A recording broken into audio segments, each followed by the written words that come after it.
اللہ تعالیٰ نے کرۂ ارض کو بیش بہا معدنیات سے نوازا ہے۔ زمین کے اندر پائے جانے والی دھاتوں میں سونے کو سب سے زیادہ اہمیت حاصل رہی ہے، اور یہ سونا زمانہ قدیم میں بھی اتنی ہی اہمیت کا حامل تھا۔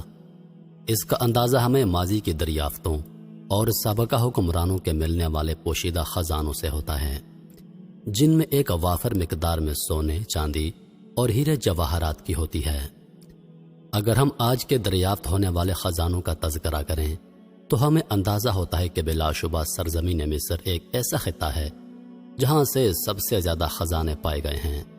اب یہ خزانے کیسے تھے اور ان کو کن بادشاہوں نے مدفن کر رکھا تھا، آج کی اس خوبصورت ویڈیو میں ہم اس پر تفصیل سے بات کریں گے۔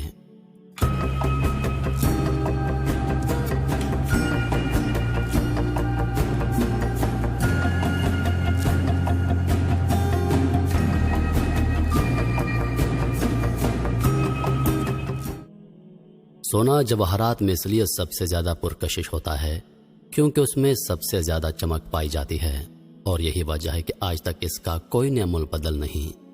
قدیم مصر میں سونے کو سب سے زیادہ اہمیت حاصل رہی ہے۔ مصری سونے کو اپنی عبادت گاہوں اور شاہی محلات کے تزئین و آرائش کے لیے استعمال کیا کرتے تھے۔ 1901 میں برطانیہ کے ایک عظیم ماہر آثار قدیمہ فلنڈرز پیٹری نے ایبڈوز میں مصریوں کے سب سے پہلے دور حکومت، جو کہ تقریباً 3000 سال قبل از مسیح کا دور تھا، وہاں پر ایک مندر سے حنوط شدہ لاش دریافت کی۔ یہ ہاتھ کسی نے کونے میں پھینک رکھا تھا۔ یہ ہاتھ اسی خاندان کی ایک فرد خاتون کا تھا جو لینن کی پٹیوں سے حنوط کیا گیا تھا۔ جب پیٹری نے اس کو دریافت کر لیا اور اس کی پٹیاں کھولی گئیں تو اس ہاتھ پر کلائی بند موجود تھے جو کہ سونے سے بنے ہوئے تھے، اور ان پر فیروزہ، لاجورد، ایادی جڑے ہوئے تھے۔ یہ چاروں کلائی بند قاہرہ کے ایک عجائب گھر میں رکھے ہوئے ہیں۔ اس سے پتہ چلتا ہے کہ ان کی پہلی خلافت سے ہی سونے اور زیورات کی بڑی اہمیت رہی ہے۔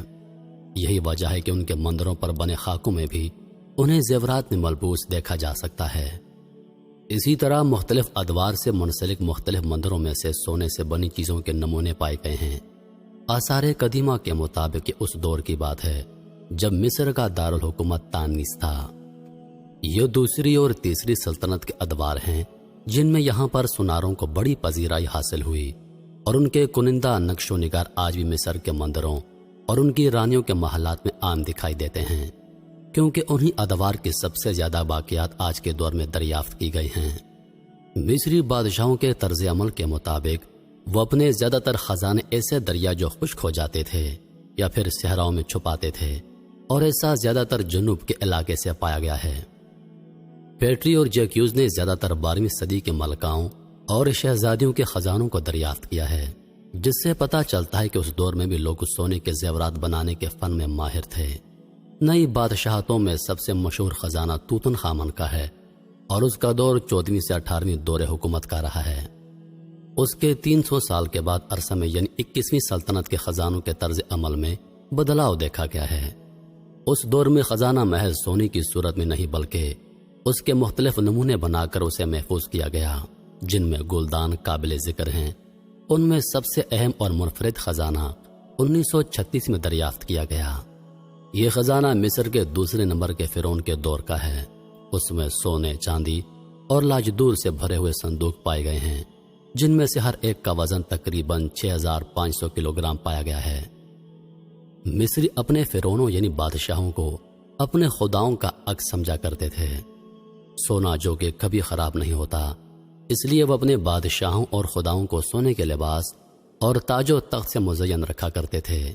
ایسا کرنا ان کے نزدیک کبھی ختم نہ ہونے کے برابر ہوتا تھا، لیکن یہ سب ان کی مذہبی رسومات کا حصہ تھا، اور وہ اپنے خداؤں کی مورتیوں کو سونے سے بناتے تھے۔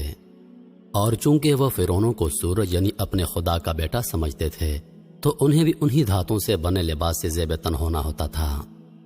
مصریوں کا عظیم ترین فرعون رامسیس سوم جو کہ KV11 کے مندر میں مدفن ہے، یہ مندر دریائے نیل کے مغربی کنارے پر موجود ہے۔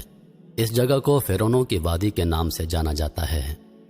اس کے والد جو کہ 20ویں دور خلافت کے فاتح رہے ہیں، انہوں نے اس دور میں سلطنت کی تعمیر کی ابتدا کی، لیکن رامسیس سوم نے اس پر قبضہ جمائے رکھا۔